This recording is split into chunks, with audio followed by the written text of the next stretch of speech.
تذكر يوما كنت تعانق دمعة الفكر تناجي الله في صبر وترجو رحمة تسري فعاش القلب إخلاصا وصرت تحوم كالطير. Assalamualaikum warahmatullahi wabarakatuh. Alhamdulillahi wahdahu wassalatu wassalamu ala man la nabiyya ba'dah. Amma ba'd.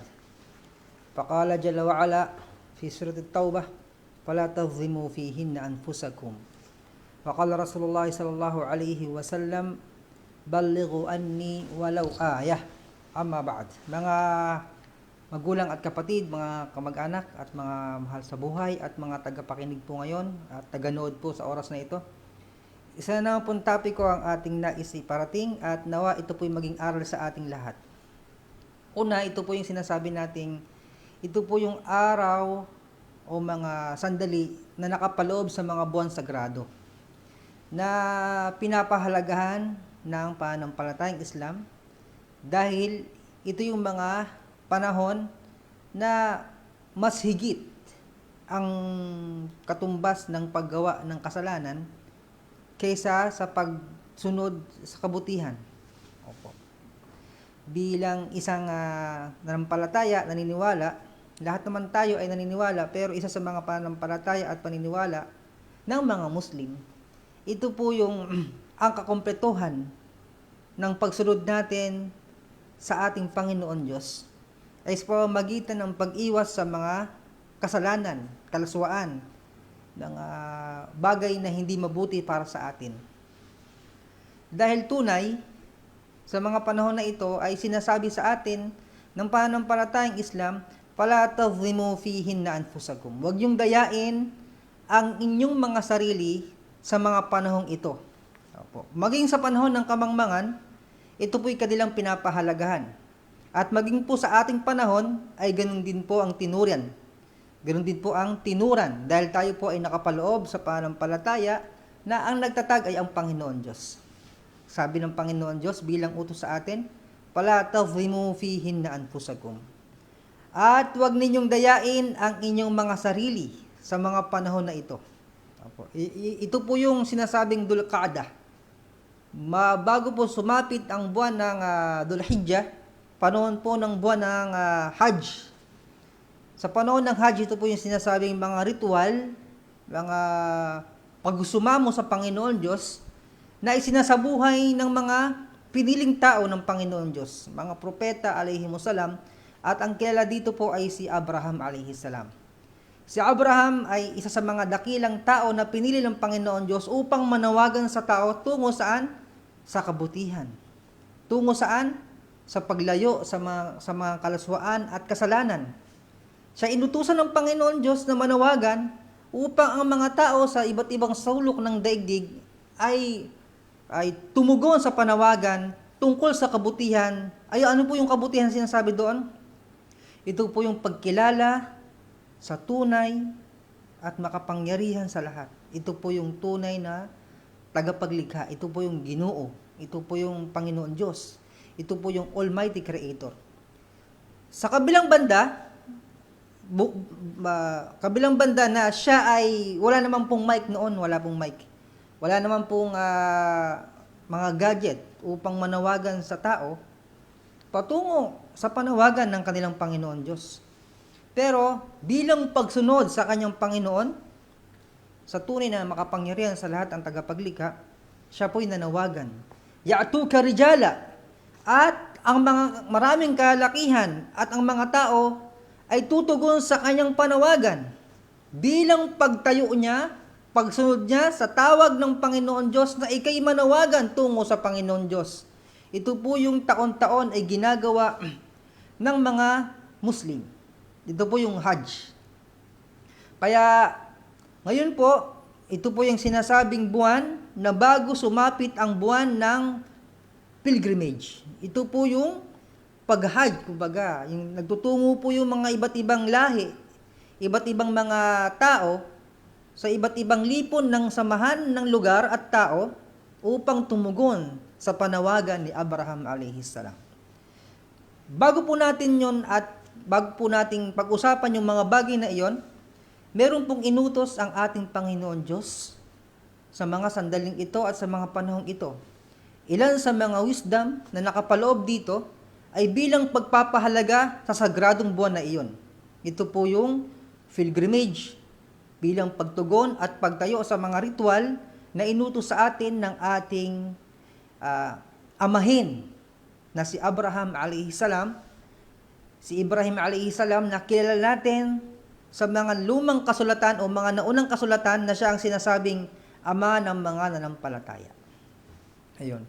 Ito po yung sinasabing fala tadhimu fihinna anfusakum, at huwag ninyong dayain ang inyong mga sarili. Nabanggit po natin na ang tuwirang pagsunod sa Panginoon Diyos ay sa pamamagitan ng pag-iwas sa mga masama. Sumusunod tayo, pero nagiging kumpleto ang pagtugon natin sa panawagan ng Panginoon Diyos kapag umiwas tayo sa kasamaan.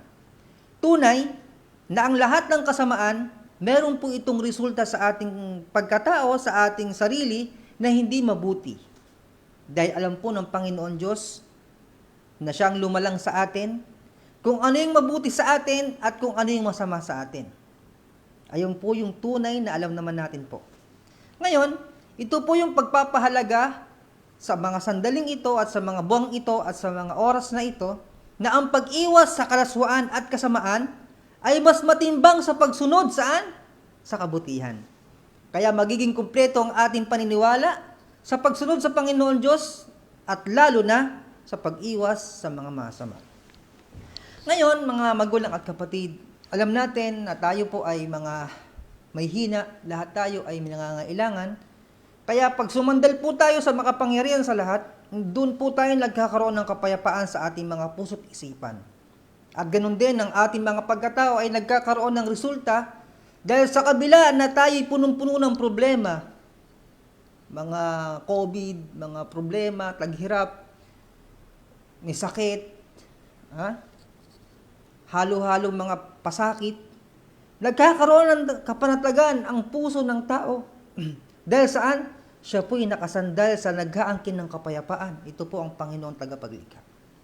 Kapag napagtanto ng isang tao na siya'y nakasandal sa tunay na tagapaglikha, tunay na ang kanyang buhay sa mundo ay buhay na tayyiba. Man amila salihan min dhakarin aw untha wa huwa mu'min falnuhyiyannahu hayatan tayyiba. Kaya sino man sa mga tao man, mga kalalakihan man o mga kababaihan man na nanampalataya sa mundong ito at gumawa ng kabutihan, para sa kanila ay may buhay na matiwasay. Ayun po.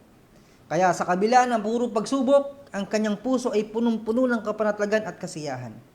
Ito po yung sinasabi nating pagsunod sa kalooban ng Panginoon Diyos at pag-iwas sa pinagbabawal ng Panginoon Diyos. At bilang pagpapatuloy po mga magulang at kapatid, maraming pong salamat sa ating tagapakinig at tumatangkilik ng ating programang ito na inaalay po namin sa ating mga mahal sa buhay, mga kamag-anak at sa lahat ng ating mga kababayan na nakakaintindi ng aming panawagan.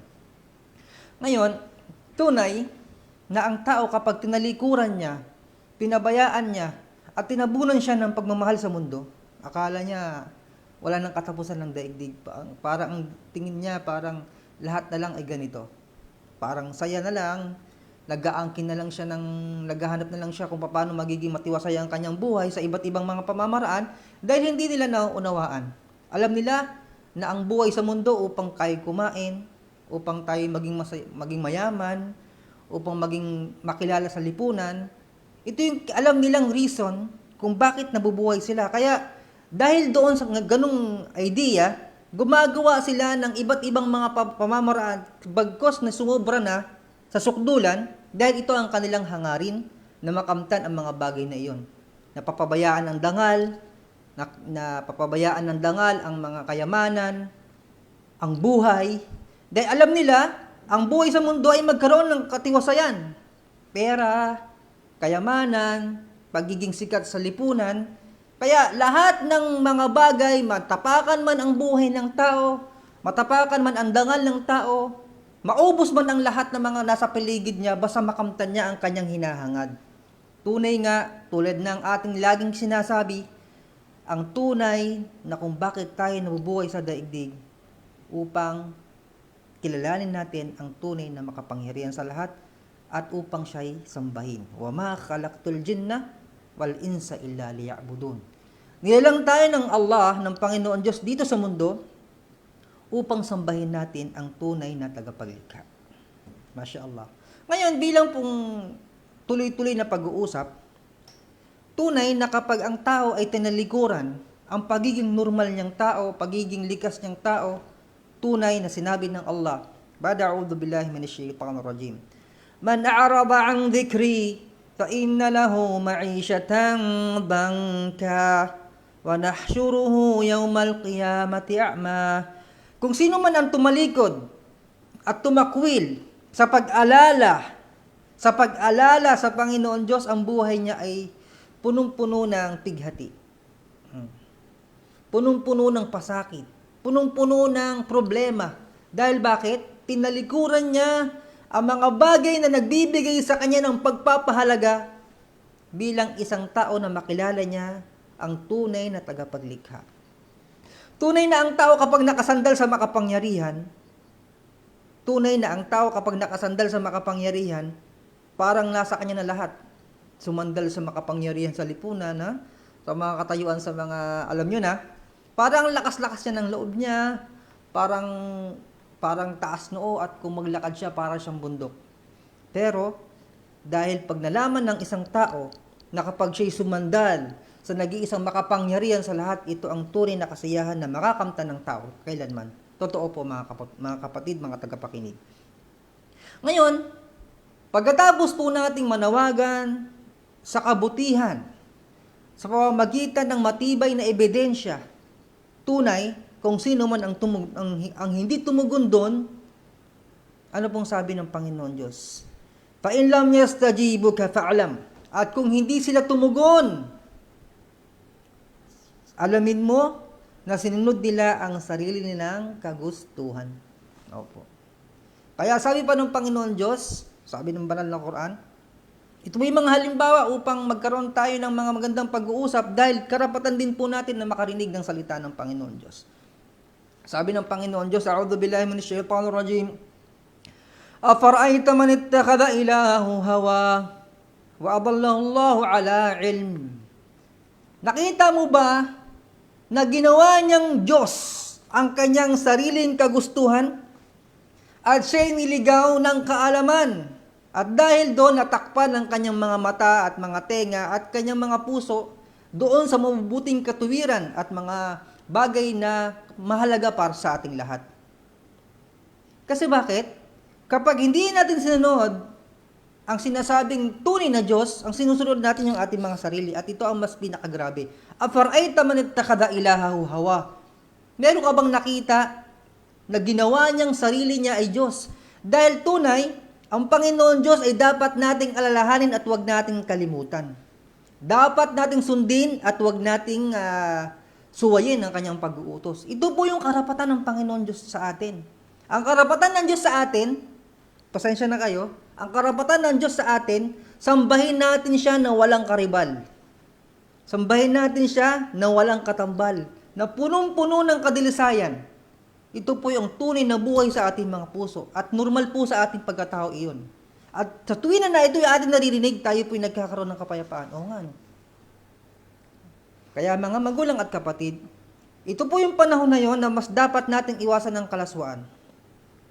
Bagkos na ito'y nais ng ating mga sarili, laging gusto yung ating sarili ng kasawaan, ng kalaswaan, ng mga masama. Normal po yan sa ating mga sarili dahil tayo po'y nabubuhay dito sa mundo na tabunan tayo ng mga palamuti ng mundo.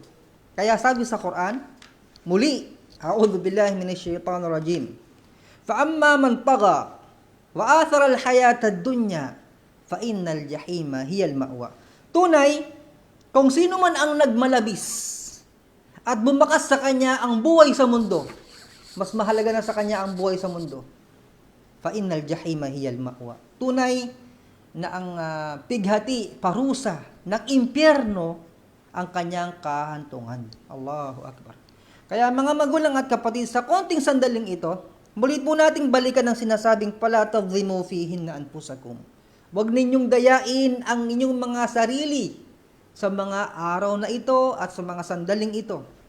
Ito po yung panahon na buksan natin ang ating diwa upang magmuni-muni. Tayo lang mag-isa. Bakit ba ako nabubuhay sa daigdig? Ano bang reason bakit tayo nandito? Ano bang tunay na gusto ko? Kaya mga magulang at kapatid, nawa ang pinakatunay na kasamaan na ating magagawa. Ano ang pinakamasamang magagawa ng tao? Inna syirka la dhulmun azim. Tunay na ang pagtatambal sa Panginoon Diyos. Ang kumilala ka ng Diyos maliban sa tunay na tagapaglikha, ang Allah, ang tunay na tagapaglikha, ito ang pinakagrabing kasamaan na magagawa natin sa ating mga sarili. Pero, Inna Allaha yaghfiru dhunuba jami'a. Tunay na lahat ng kasalanan ay maaaring patawarin ng Panginoon Diyos. Kahit tumambal ka pa, kahit ano pang ginawa mo sa daigdig, may pagkakataon magbalik loob sa Diyos. Ang lahat ng pintuan, mga magulang at kapatid, ay nagsasara. Lahat ng pintuan ay nagsasara. Maliban eka nga nila, ito ang pintuan ng pagbabalik loob sa Diyos. Hilingin natin sa Panginoong Allah, sa Panginoon Diyos, ang lumalang ng langit at lupa, ang lumalang ng liwanag at lumalang ng kadiliman. Nawa magkaroon po tayo ng liwanag sa ating mga puso't isipan upang minsan pang tayo sumandal at minsan pang kumilala sa ating tunay na tagapaglikha. Tunay na ito ang tunay na tagumpay sa mundong ito na kilalanin at sambahin natin ang Panginoon Diyos at umiwas sa mga kasalanan.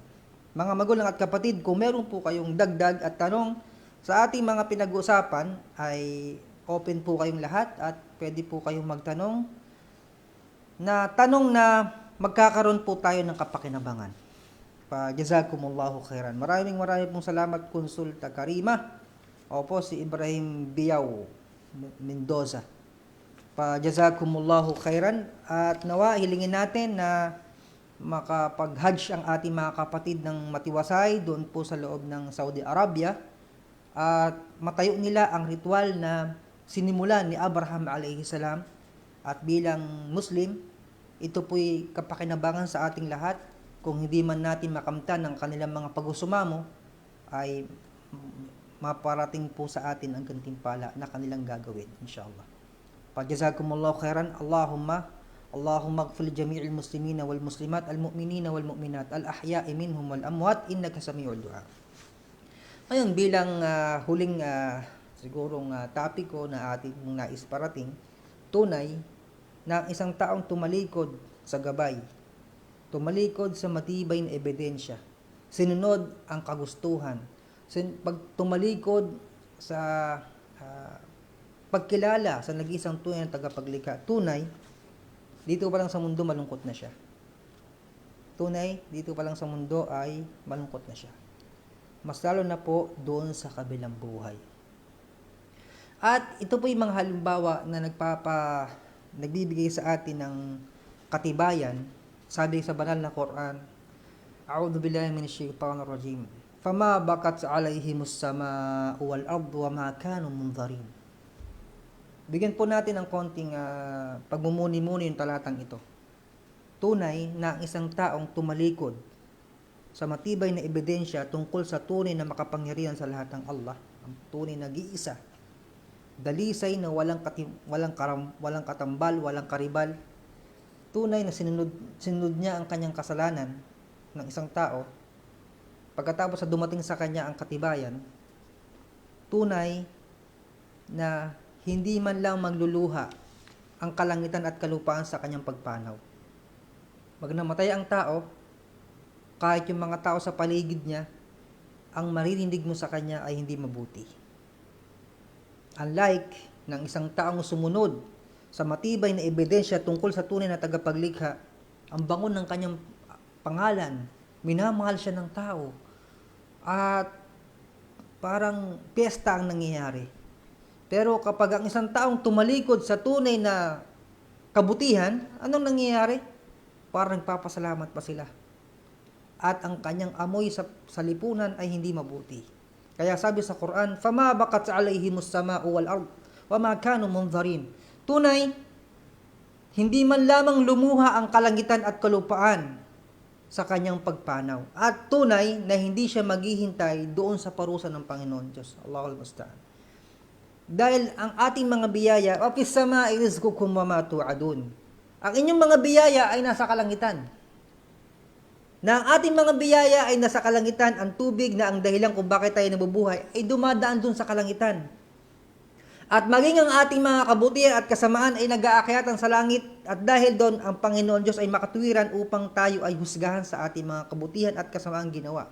Hilingin natin sa Allah subhanahu wa ta'ala, sa Panginoon Diyos, na patawarin ng ating mga pagkakasala, lahat ng mga nanampalataya, mga buhay at mga patay, na patawarin ang kanilang pagkakasala. Dahil doon, mga magulang at kapatid, sa paglipat natin ng isang lugar at pagpunta natin sa isang panibagong buhay, ang ating mga iniwan ay nalulungkot. Ang ating mga naiwan ay nalulungkot. Maging ang lugar na ating tinirahan, maging ang lupang ating nilakaran, maging ang langit na dumadaan ating mga biyaya at mga gantimpala sa ating mga kabutihan at kasamaang ginawa, kapag ikay naging mabuti, kumilala sa ating Panginoon tunay na tagapaglikha, sila'y lumuluha at nalulungkot. Pero, hindi po ito nagtatapos dahil lahat ng ating kabutihan ay hindi masasayang. At lahat ng ating kasamaan ay makikita po natin sa kabilang buhay. Ayun po muli ay maraming salamat sa ating lahat. Nawa ay maging kapakipakinabang pong ating aral na ito.